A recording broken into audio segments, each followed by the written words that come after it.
যিনি তোমাকে সৃষ্টি করেছেন তুমি তার সাথে শরীক করবে কাউকে, এটাই হলো সবচেয়ে বড় পাপ। তুমি কেন বললে হ্যাঁ আমি ঠিক বলেছি, তাই তো টিকটিকি টিকটিক করলো? আমি ঠিক বলেছি কি না এটা টিকটিকি কি করে জানবো? জানার মালিক তো আল্লাহ। আল্লাহ আলিমুম বিজাতিস সুদূর। মানুষের অন্তরে কি আছে, মানুষ কি ভাবে, এটা কে জানেন? এটা আল্লাহ জানেন। তো টিকটিকি কিভাবে জানবো? এটা হয় কি করে? আমার মা চাচি বলছে যে যমজ কলা খায় না, জামা কলা খায় না, যমজ সন্তান হবে। তো সর্বশক্তিমান যিনি আল্লাহ তিনি যমজ সন্তান দিতে পারেন, কলা পারে কি করে? এটা হয় কি করে? এই মাথায় এই ধারণা হয় কি করে? এরই নাম শিরক। আপনি এখনো নিশ্চিত, আপনাকে বলছি জনাব মসজিদের মুসাল্লি, আপনাকেই বলছি আমি, আপনি সাহস করে ফরজ গোসল না করে আপনার গাছের ফলে হাত দিতে পারবেন না। কেমন কেমন লাগে না, গোসল করিনি, এটা কেমন হলো, গাছের ফল ছিঁড়বো, এইটা আপনার ভিতরে জাগলো কোনো, এরই নাম শিরক। আপনি এখনো সাহস করে গরুর গায়ে লাথি দিতে আপনাকে খারাপ লাগবে। লাঠি দিয়ে মারলে বেশি লাগে, পা দিয়ে লাথি মারলে কম লাগে। তো পা দিয়ে লাথি মারতে আপনার অসুবিধাটা কোথায়? ও হিন্দুদের আল্লাহ, গরু হচ্ছে হিন্দুদের আল্লাহ। ওই ভালোবাসা আপনার মাথায় চেপে আছে, এমনভাবে চেপে আছে যে আপনার রক্তের সাথে মিশে আছে। এখনো আপনার মা যদি চাউল ঝাড়ে, কুলা বুঝেন কিনা, চাপায় না মজুর মাছা কুলা, চাউল ঝাড়ছে কুলাতে, আর আপনার একটা ছোট্ট ছেলে এসে কুলাই চড়ে নিয়েছে, তো আপনার মা বলবে শর্ত, ছি ছি ছি ছি ছি ছি, আরে কুলাতে পা দিতে হয়, কুলক্ষণে ছেলে, কুলাতে কেন পা দিচ্ছিস? এই কথা আপনার মা কেন বলছে? এ কথা বলবে সর, বিরক্ত করিস না, এখানে কাজের সময় এ কথা বলবে। কেন বলছে যে ছি ছি ছি ছি ছি, পা দিতে হয় কুলাতে? কুলাতে পা দিলে কি হবে? কুলার উপরে চড়ে থাক, তাতে কি আছে? কুলাতে পা দিলে কি হবে? কুলায় পা দিলে কি হবে? ভাতের পাতিলে পা লাগলে আপনার মা, আপনার স্ত্রী বলছে ছি কুলক্ষণ।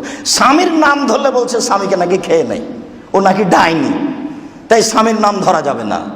ইব্রাহিম আলাইহিস সালামকে হাজেরা স্বামীর নাম ধরে ডাকছে, আর আপনার স্ত্রী যদি আপনার নাম ধরে ডাকে তাহলে এটা খারাপ হয়ে গেল। আপনার মা যদি শোনে যে আমার বৌমা আমার বেটার নাম ধরে ডাকে, ওরে ওরে আমার বৌমা ডাইনি রে, আমার ছেলেটাকে খেয়ে ফেলবে রে। শিরক মানুষের রক্তের সাথে মিশে আছে। বিশেষ করে ভারত, বাংলাদেশ, পাকিস্তানে শিরক মানুষের রক্তের সাথে মিশে আছে। এই কথাটা আপনাকে বুঝাতে গিয়ে এক সময় বলেছিলাম, মনে আছে কিনা, যে বাংলাদেশের একটা ছোট বাচ্চা, ছোট ছেলে, দুষ্ট বদ, 12, 14, 15 বছরের, সাইকেলে চড়ে যাচ্ছে, খুব জোরে যাচ্ছে, যেতে যেতে একটা ইঁটে ধাক্কা খেয়ে উল্টে পড়ে গেছে, কয়েক আছাড় খেয়েছে, ছাল চামড়া উঠেছে, উঠে বলছে অমুকের বাচ্চা অমুক ইঁট রেখেছে। তো সৌদি আরবের একটা বাচ্চা, খুব দুষ্ট বাচ্চা, 12, 14 বছর বয়স, সাইকেলে চড়ে যাচ্ছে, যেতে যেতে উল্টে পড়ে, ধাক্কা খেয়ে উল্টে পড়ে কয়েক আছাড় খেয়েছে, ছাল চামড়া উঠে গেছে। তো ওই ছেলেটা বলছে তাওয়াক্কালতু আলাল্লাহ, আমি আল্লাহর উপরে ভরসা রাখি, পড়ে গেছি তাতে কি হবে? এই ছেলেটা বলছে যে অমুকের বাচ্চা অমুক ইট রেখেছে, আর ওই ছেলেটা বলছে তাওয়াক্কালতু আলাল্লাহ। তো দুটোই তো ঘটনা একই। তো এ বলছে কেন এরকম, আর ও বলছো কেন? ওর রক্তের সাথে এই শিরক মিশে নাই, ও শিরক বুঝেই না। আর ভারত, বাংলাদেশ, পাকিস্তানের মাটি এমন মাটি যে ওর জন্মই শিরক, ওর ইতিহাসে শিরক, ওর পাতাই শিরক। না হলে মুসলমানের বাচ্চা হ্যাঁ পহিলা বৈশাখকে এভাবে মানে, ওর বংশে ওই মুসলমানের রক্ত আছে, ও মনে করে তাওহীদের রক্ত আছে। ওর বাপ জানে না, ওর মা জানে না, ওর 14 গোষ্ঠী জানে না, ওর বংশ জানে না শিরক কি জিনিস। ওর বাপের জানা নাই, ওর মায়ের জানা নাই, ওর জাতির জানা নাই, ওর স্কুলের জানা নাই, ওর প্রতিষ্ঠানের জানা নাই, কোথাও কেউ জানে না শিরক কি জিনিস। কাজে তার মাথাতেও আসে না যেটা কি হতে পারে, কারো হিসাব নেই, খাই পায়খানা করে দিন কাটাই, এছাড়া কোনো অনুভূতি নেই। এটা জড়বস্তুর মতো। শিক্ষক, ছাত্র, বিশ্ববিদ্যালয়, মাস্টার, মা, বাপ, ডাক্তার, ডাক্তারনি, সব জড়বস্তুর মতো খাই পায়খানা করে দিন কাটাই, কেউ হিসাব করে না সর্বশক্তিমান আল্লাহ। শিরক কাকে বলে কারো বিবেচনা নেই। সম্মানিত মসজিদের মুসল্লি, সবচেয়ে বড় পাপ কোনটি? তো তোমাকে যেই সৃষ্টি করেছে তুমি তার সাথে আরেকজনকে অংশীদার করো, এটাই বড় পাপ। এটা উত্তর বলছেন আল্লাহর নবী। জিজ্ঞাসাকারী সবচেয়ে বড় পাপ কোনটি? তো তোমাকে যে সৃষ্টি করেছে তার সাথে কিছু শরীর জড়িত করো, যে হ্যাঁ আর একজন পারে, এই পারে সেই পারে, তার নাম শিরক। তখন জিজ্ঞাসাকারী বলছে যে সুম্মায়ুন, তারপরে কোনটা? এটা বুঝলাম সবচেয়ে বড় পাপ, তারপরে কোনটা? তখন আল্লাহ রাসূল বলছেন আনতাকতুলা ওয়ালাদাকা খাসিয়াতায়াতা মামাক, খাদ্যের ভয়ে সন্তান হত্যা করো, এটা পৃথিবীতে দ্বিতীয় মহাপাপ। মসজিদের প্রায় মুসাল্লিরই একটাই ছেলে একটাই মেয়ে। আপনি কষ্ট নিয়েন না, আপনাকে আমি কষ্ট দিইনি, বাস্তব কথা বললাম আর কি। আর প্রায় মুসাল্লি তারা নিজেরা ভাই বোন 10-12 ভাই বোন, তারা নিজেরা 10-12 ভাই বোন, আর তাদের ব্যক্তিগত একটা করে একটা ছেলে মেয়ে, বউ তাহাজ্জুদ পড়ে। এটা কি আমি বুঝতে পারি না। এইটা মাথায় কিভাবে আসলো যে ছেলে মেয়ে বেশি হলে সুখী সংসার কেটে যাবে? এটা হলো কি করে? আল্লাহ বলছেন যে ছেলে মেয়ে বেশি হলে টাকা বেশি হবে, আল্লাহ বলছেন ছেলে মেয়ে বেশি হলে টাকা বেশি হবে, আল্লাহর নবী বলছেন ছেলে মেয়ে বেশি হলে টাকা বেশি হবে। আপনার মাথাতে কি করে আসলো যে ছেলে মেয়ে কম হলে সুখী সংসার হবে?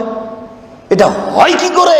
একেবারে নগদ উল্টা আল্লাহর শক্তির উপরে হাত খেলানো হয়েছে, একেবারে নগদ উল্টা। আপনারা 10 ভাই বোন ঢাকা শহরে বসবাস করেন, কারোর অসুবিধা হয় না, ভালো খাচ্ছেন ভালো থাকছেন।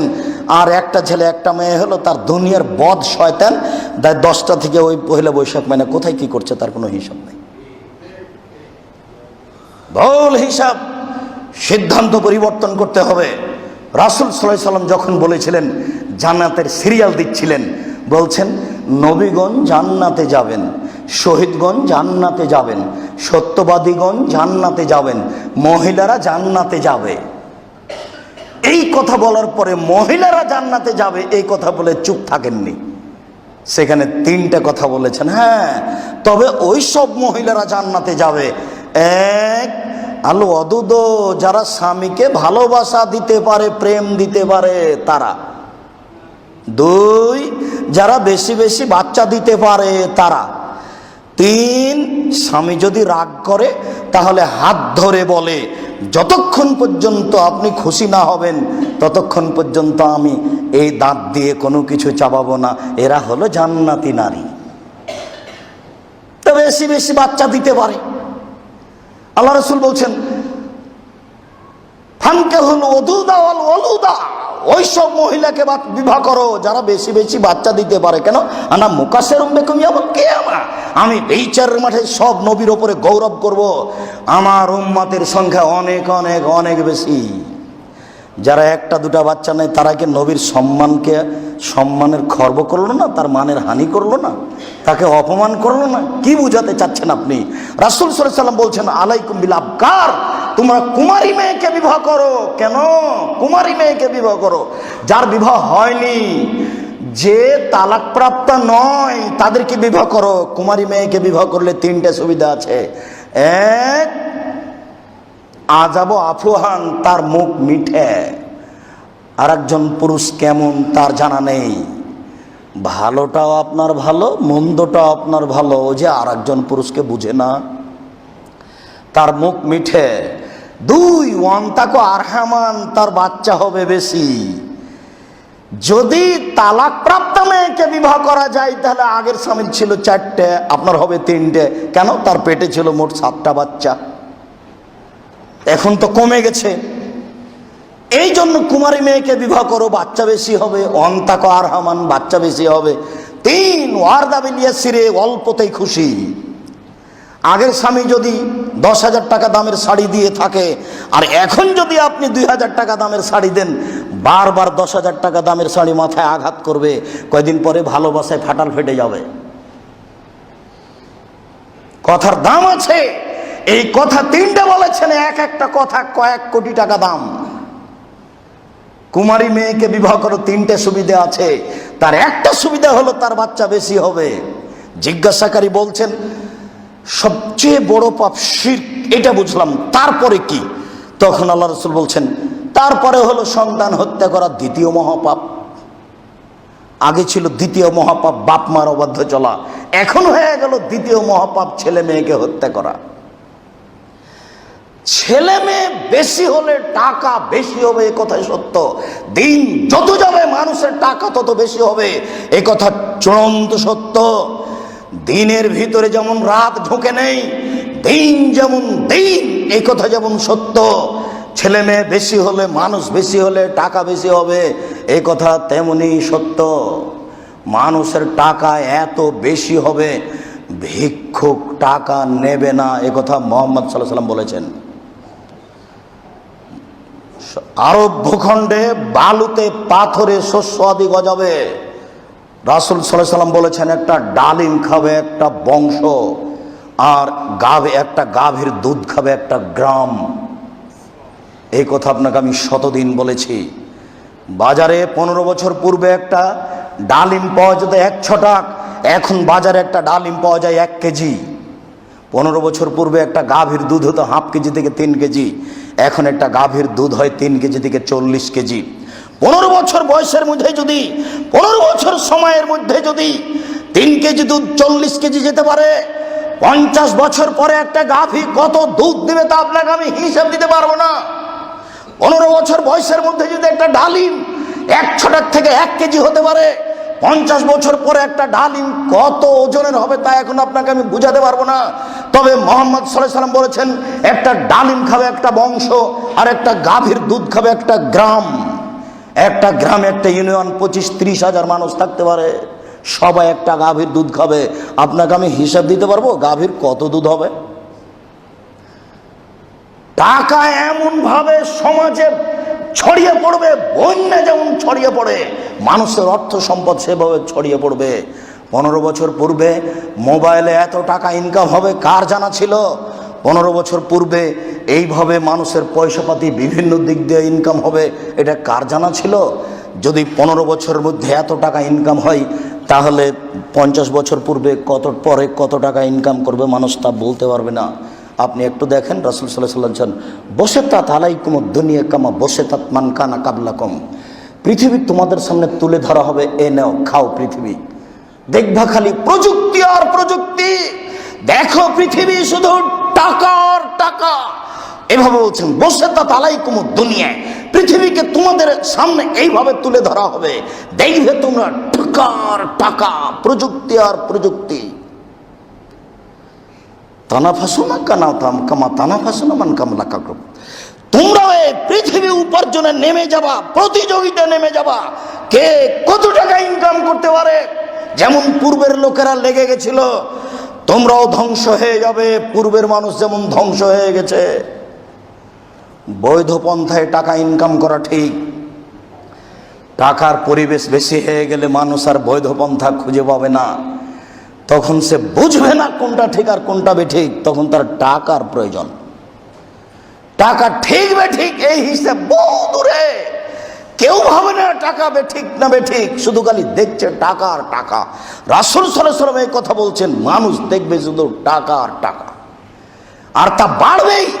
কত বাড়বে তার মানুষ হিসাব করতে পারবে না। গ্রাম তো আগে পাশে যেত, এখন গ্রাম আকাশের দিকে যাচ্ছে। একটা বাড়ি হলো একটা গ্রাম। পল্লী অঞ্চলে একটা গ্রামে যত বাড়ি থাকে, একটা বাড়ি যদি 20 তলা হয়, তাহলে এতে যত পরিবার আছে কয়েকটা গ্রামের সমান একটা বাড়ি। তাহলে গ্রাম তো সব আগে পাশভাবে বাড়ত, এখন গ্রাম বাড়বে আকাশের দিকে। এটা হবেই, এটা স্বাভাবিক, মানুষ বুঝতে পারে না। সুম্মায়ুন, তারপরে তখন রাসূল সাল্লাল্লাহু আলাইহি সাল্লাম বললেন, আনতাজনি হালিলাতা জারেক, তুমি তোমার প্রতিবেশীর সাথে জেনা করবে, এইটা হলো 3য় মহাপাপ। প্রতিবেশীর সাথে জেনা করলে 2টা পাপ একসাথে জমা হয়। এক, প্রতিবেশী মহিলা আমার নিরাপদে আছে, আমি তার খোঁজ খবর নিব। আমি তার সাথে জেনা করলাম মানে আমানতের খেয়ানত করলাম, 1 পাপ। 2, জেনা, এটা ডবল পাপ জমা হয়ে গেছে। এই জন্য আল্লাহ রাসূল বললেন, পৃথিবীর 3য় মহাপাপ হচ্ছে প্রতিবেশীর সাথে অশ্লীল কাজে লিপ্ত হওয়া।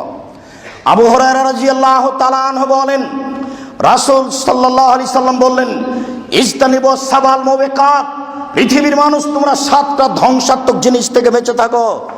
7টা জিনিস তোমরা কখনো করবে না, খুব সাবধান। 1, আল্লাহ ইশরাকু বিল্লাহ, আল্লাহর সাথে শিরক করবে না। 2, কাতলুন নাস, মানুষকে হত্যা করবে না। 3, আকলুর রিবা, সুদ খাওয়া না। 4, আকলু মালিল ইয়াতীম, এতিমের সম্পদ ধ্বংস করব না। 5, যুদ্ধের মাঠ থেকে পালিয়ে যাব না। 6, ভালো মানুষের উপরে অপবাদ লাগাবা না। 7, জাদু করব না। এই ধ্বংসাত্মক 7টা জিনিস থেকে বেঁচে থাকো। তার 1 নম্বরে রাসূল সাল্লাল্লাহু আলাইহি সাল্লাম বললেন শিরক করব না। মুআয রাদিয়াল্লাহু তাআলা আনহু বলেন, আউসানি খালিলি বিআসারে কালিমাতিন, আমার দোস্ত, আমার অন্তরঙ্গ বন্ধু, আমার দোস্ত মুহাম্মদ সাল্লাল্লাহু আলাইহি সাল্লাম আমাকে 10টা জিনিস আদেশ করলেন। 1, লা তুশরিক বিল্লাহি ওয়া ইন কুতিলতা হুররিকতা, শিরক করব না। জ্বালিয়ে দেওয়া হলেও, হত্যা করা হলেও, জালেম তোমাকে জ্বালিয়ে দেখ, আগুনে জ্বলে যাও, শিরক করো না। জালেম তোমাকে হত্যা করুক, মারা যাও, তুমি শিরক করবে না। বাচ্চা কাঁদতে কাঁদতে কাঁদতে মরে যাক, তবু তাবিজ গলায় দিবেন না বাচ্চার, মরে যাক বাচ্চা, তাতে আসে যায় না, তাবিজ গলায় দিবেন না। 2, ওয়ালা তাওক্কালনা ওয়ালিদাইকা, পিতা মাতার অবাধ্য চলবে না। পিতা মাতা যদি বলে বউ তালাক দাও, দিবা। যদি পিতা মাতা বলে ব্যবসা বাদ দাও, দিবা। 3, ফরজ সালাত কখনো ত্যাগ করবা না। 4, মদ খাবা না। 5, পাপে লিপ্ত হয়েও না। পাপে লিপ্ত হলে সর্ব ধরনের সমস্যা আকাশ থেকে নেমে আসবে। পাপে লিপ্ত হলে ব্যবসা দুর্বল হয়ে যাবে। পাপে লিপ্ত হলে ছেলের অসুখ হয়ে যাবে। পাপে লিপ্ত হলে কেস মাথার উপরে নেমে আসবে, মোকদ্দমা দায়ের হয়ে যাবে। পাপে লিপ্ত হলে ব্যবসা উলট পালট হয়ে যাবে। পাপে লিপ্ত হলে ভাই ভাই মারামারি বেঁধে যাবে।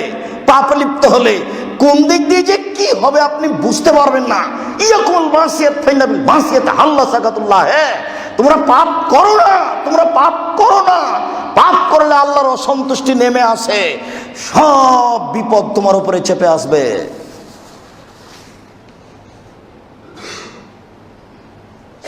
7, যেখানে আছো সেইখানে যদি মহামারী কলেরা আসে, তাহলে সেখানে থেকে মরে যাও, পালিয়ে যাও না।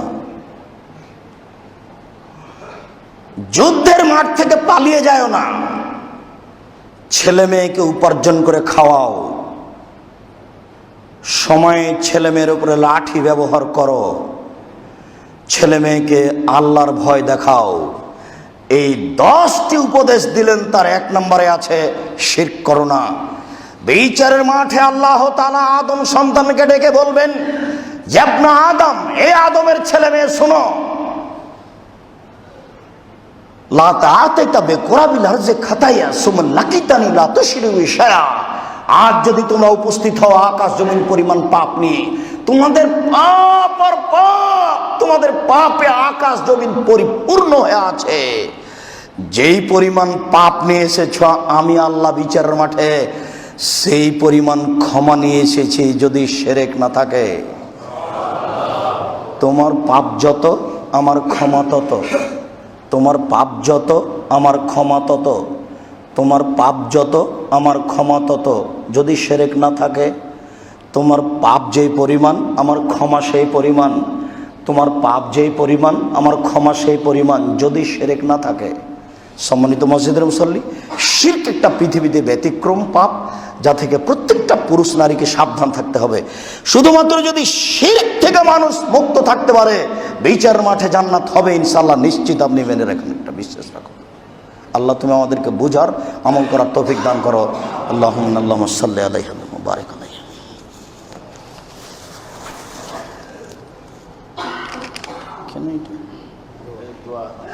পরে আলহামদুলিল্লাহ ওয়াহদা ওয়াসসালাতু ওয়াসসালামু আলা মান লা নাবিয়্যা বাদা। সম্মানিত মসজিদের মুসল্লি, আবু হুরায়রা রাদিয়াল্লাহু তাআলা আনহু বলেন, রাসূল সাল্লাল্লাহু আলাইহি সাল্লাম বলেছেন, মান মাতা ইশরিক বিল্লাহ দাখালান নার। যে কোনো মানুষ যদি শিরক করে মারা যায় তাহলে সে জাহান্নামে যাবে। মান মাতা লা ইশরিক বিল্লাহ দাখালাল জান্নাহ। মানুষ যদি মারা যায় শিরক না করে থাকে তাহলে জান্নাতে যাবে। বুখারী মুসলিম। তাহলে এটা ফাইনাল কথা, চূড়ান্ত, একেবারে চূড়ান্ত কথা। যদি মানুষ শিরক না করে মারা যায় জান্নাতে যাবে, মানুষ যদি শিরক করে মারা যায় জাহান্নামে যাবে। ওই কথাটা ভুলে গেলেন যে খালিদ বিন ওয়ালিদ কিছু মানুষকে যুদ্ধের মাঠে হত্যা করেছিলেন, যে মানুষগুলি তার চোখের সামনে বলেছিল লা ইলাহা ইল্লাল্লাহ।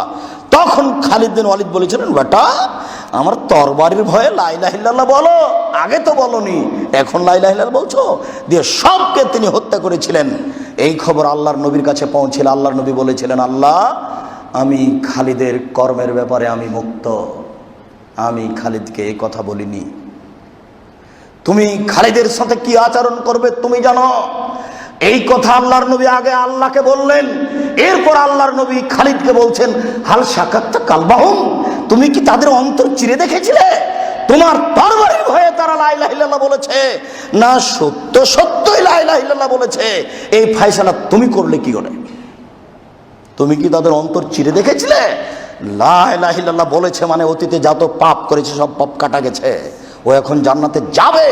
তুমি হত্যা করলে কি করে? এই ক্ষমতা তোমাকে কে দিল? তুমি কি তাদের অন্তর চিরে দেখেছো? কি সাহসে তুমি তাদের হত্যা করতে পারো? সম্মানিত মসজিদের মুসল্লি, আপনাকে আমি কি দিয়ে বোঝাই? মানুষ যদি শিরক মুক্ত অবস্থায় মারা যায় সে জান্নাতে যাবে, এটাই চূড়ান্ত হিসাব। দুঃখিত, শিরক অনেক আছে, তার আশ্চর্য শিরক।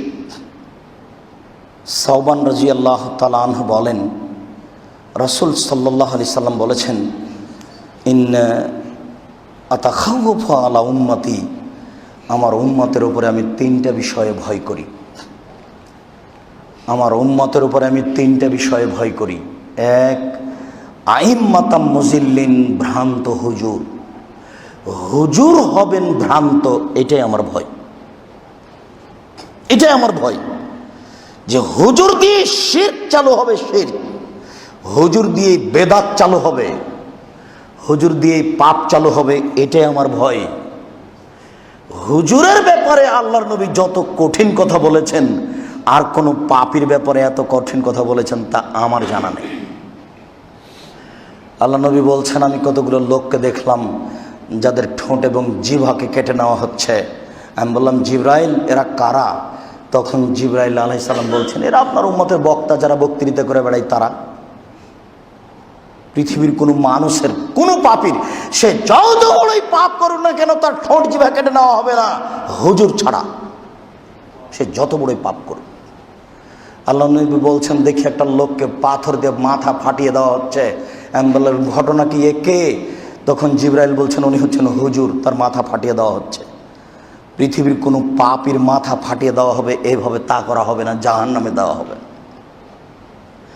রাসূল সাল্লাল্লাহু আলাইহি সাল্লাম বলছেন যে যখন হুজুরকে জাহান্নামে দেওয়া হবে তখন দেওয়ার সাথে সাথে ভুঁড়িটা বের হয়ে যাবে, সে ভুঁড়ির চতুর্দিকে ঘুরবে, গরু যেমন ধান মারার সময় ঘুরে, বুঝেন কি না এই কথা?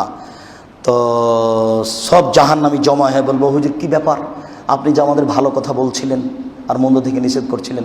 তখন হুজুর বলবে, কি করি, আমি ভালো বলেছি, ভালো করিনি যে। আমি মন্দ নিষেধ করেছি কিন্তু আমি যে নিজেই মন্দ করেছি। আরে হুজুর যে নগদ বেদাতি, হুজুর যে ধর্মের 5 পয়সা দাম দেয় না, হুজুরের কাছে বেদাত একেবারে প্রিয় নেকির কাজ। আহলে হাদিস তার জাজল্য প্রমাণ। আহলে হাদিস দ্বীনের মতো প্রমাণ আপনাকে আমি দ্বীনের মতো দেখাতে পারি। আমি বুঝতে পারি না কেন এটা। আবার কেউ কেউ বলছে যে অত কঠিন করে বলতে হবে কেন? কঠিন করে বললে ভাত হয়, ভাত বন্ধ হয় না। আমি আব্দুর রাজ্জাক খাকসার তার জাজল্য প্রমাণ। আমি 90 সাল থেকে মাঠে আছি, আজ পর্যন্ত আমাকে কোনোদিন দুর্বল করে কথা বলা লাগেনি। রুজিত হচ্ছে, রাস্তাতে তো পড়ে নেই। আপনারও হবে, আপনি পিছে হটেন কেন? পিছে হটবেন কেন?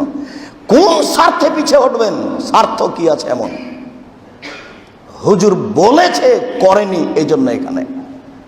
সম্মানিত মসজিদের মুসল্লি, আল্লাহ রাসূল বলছেন, আমার পরে কতগুলি হুজুর আসবে, ওদেরকে ওরা আমার সুন্নাতকে বাদ দিয়ে অন্য সুন্নাত চালু করে বলবে এটা নবীর সুন্নাত।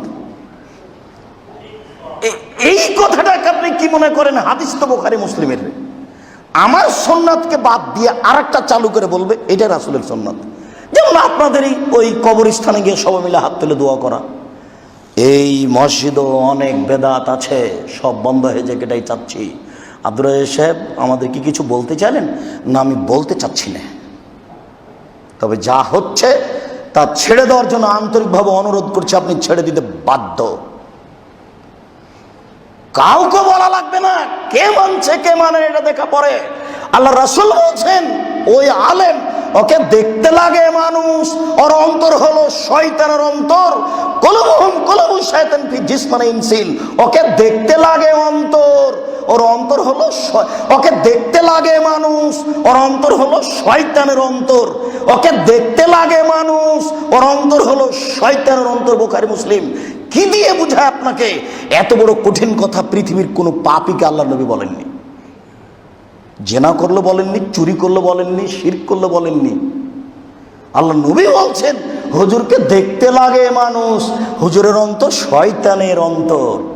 কি বুঝলেন আপনি? হাদিস তো বুখারী মুসলিমের। 3 শ্রেণীর মানুষ দিয়ে জাহান্নাম চালু হবে উদ্বোধন। তার এক শ্রেণীর মানুষ হলো হুজুর। আমার জীবনে বড় ভয় 3 শ্রেণীর মানুষ নিয়ে। 1, ভ্রান্ত হুজুর। 2, সাতালতাহিকু কাবাইল মিন উম্মতি বিল মুশরিকিন। আমার উম্মত হিন্দুদের সাথে মিশে যাবে, এটা আমার ভয়। বৈশাখের হিসাব হিন্দুদের, মুসলমানের নয়। আমার জীবনে বড় ভয়, আমার উম্মত হিন্দুদের সাথে মিশে যাবে, এইটা আমার ভয়। আমি অনুবাদক, আমি 19ও করিনি, আমি 20ও করিনি। 1450 বছর পূর্বে মুহাম্মদ সাল্লাল্লাহু আলাইহি ওয়াসাল্লাম যা বলেছেন, আপনাকে তা আমি অনুবাদ করে শোনালাম। আমার জীবনে বড় ভয়, আমার উম্মত হিন্দুদের সাথে মিশে যাবে। 3, সাতাবদু কাবাইলু মিন উম্মাতিল আওসান।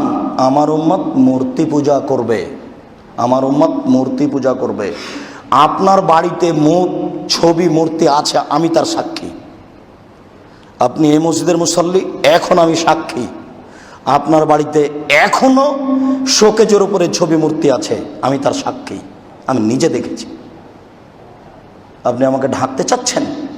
অতদিন পর্যন্ত আপনি মুমিন দাবি করতে পারবেন না যতদিন পর্যন্ত আপনার বাড়িতে একটা ভাঙা চূড়া পুতুল আছে।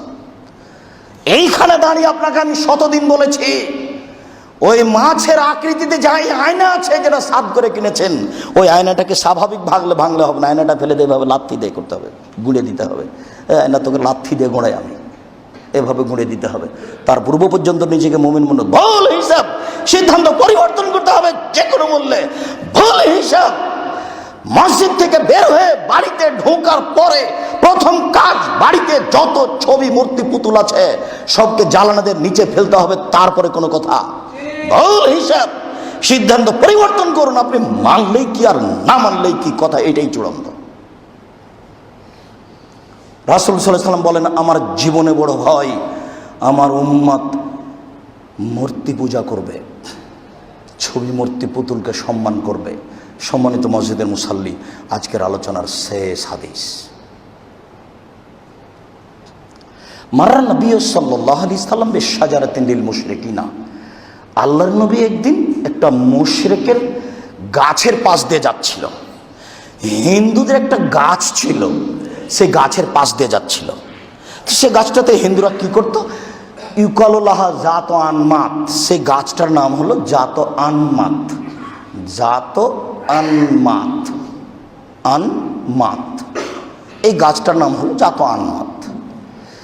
ইউআল্লিকুনা আসলিহাতাহুম আলাইহা। ওই গাছটাতে তারা তাদের তরবারি ঝুলিয়ে রাখত।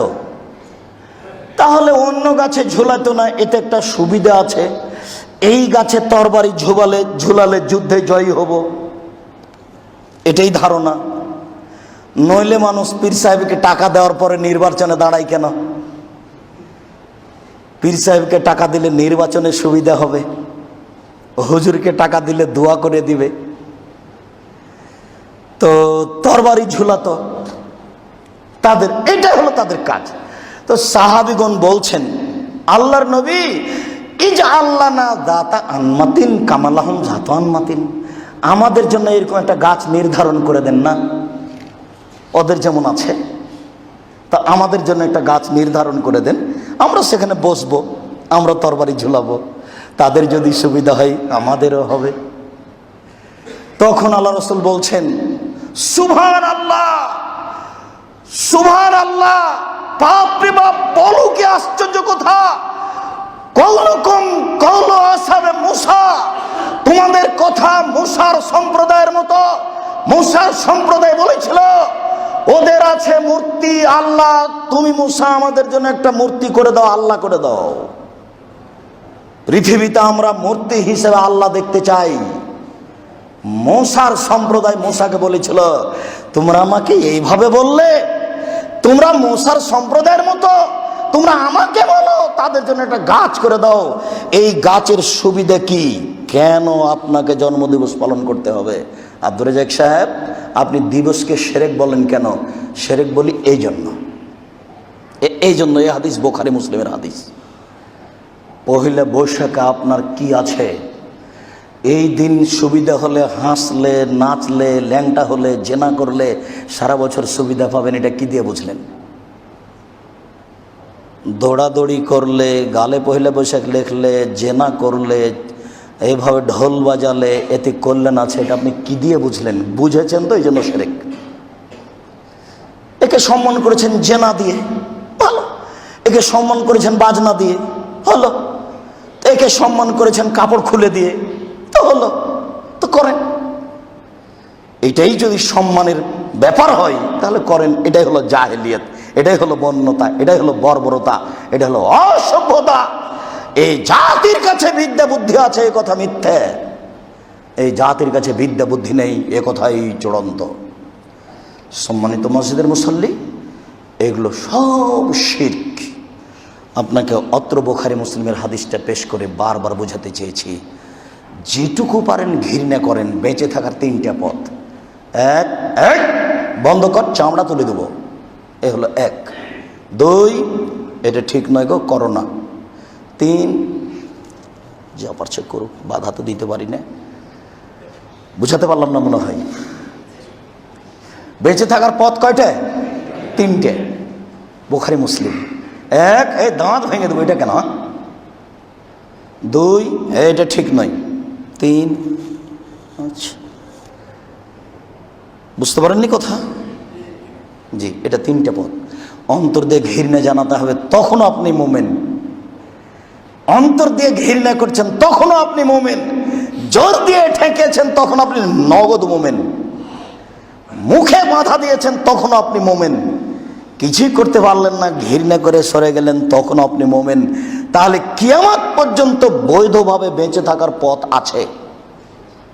পরিস্থিতি যতই কঠিন হোক বৈধভাবে বেঁচে থাকতে পারবেন। আল্লাহ তুমি সর্বশক্তিমান, তোমার দরবারে আমরা আন্তরিক আবেদন জানিয়ে বলছি, তুই আমাদেরকে শিরক মুক্ত জীবনযাপন করার তৌফিক দান কর। সমাজে যেসব শিরক চলছে এইসব শিরক তুমি বন্ধ করো। এইসব শিরক থেকে তুমি আমাদেরকে বেঁচে থাকার সুযোগ করে দাও। আল্লাহ তুমি সর্বশক্তিমান, তোমার কাছে আমরা শিরক মুক্ত জীবনযাপন চাই। তুমি সব কিছু করতে পারো, তুমি আমাদের দাবি কবুল করো। আল্লাহুম্মা আমিন। আল্লাহ আমাদের যারা মারা গেছে তুমি তাদের কবরের শাস্তি মাফ করো। আমরা যারা অসুস্থ, অনেকে লিখিতভাবে জানিয়েছি, অনেকে জানাইনি, বাড়িতেও হাসপাতালে আছি, তুমি সবাইকে আরোগ্য দান করো, তুমি সবকে রোগ মুক্ত করো। আমাদের যারা মারা গেছে আত্মীয় স্বজন, তুমি তাদের কবরের শাস্তিকে মাফ করো। তুমি তার কবরের শাস্তিকে, কবরকে প্রশস্ত করে দাও। তোমার দরবারে এ আন্তরিক দাবি ও দোয়া রেখে আজকের জুমার খুতবা এখানে শেষ করলাম। সাল্লাল্লাহু আলাইহি ওয়াসাল্লাম।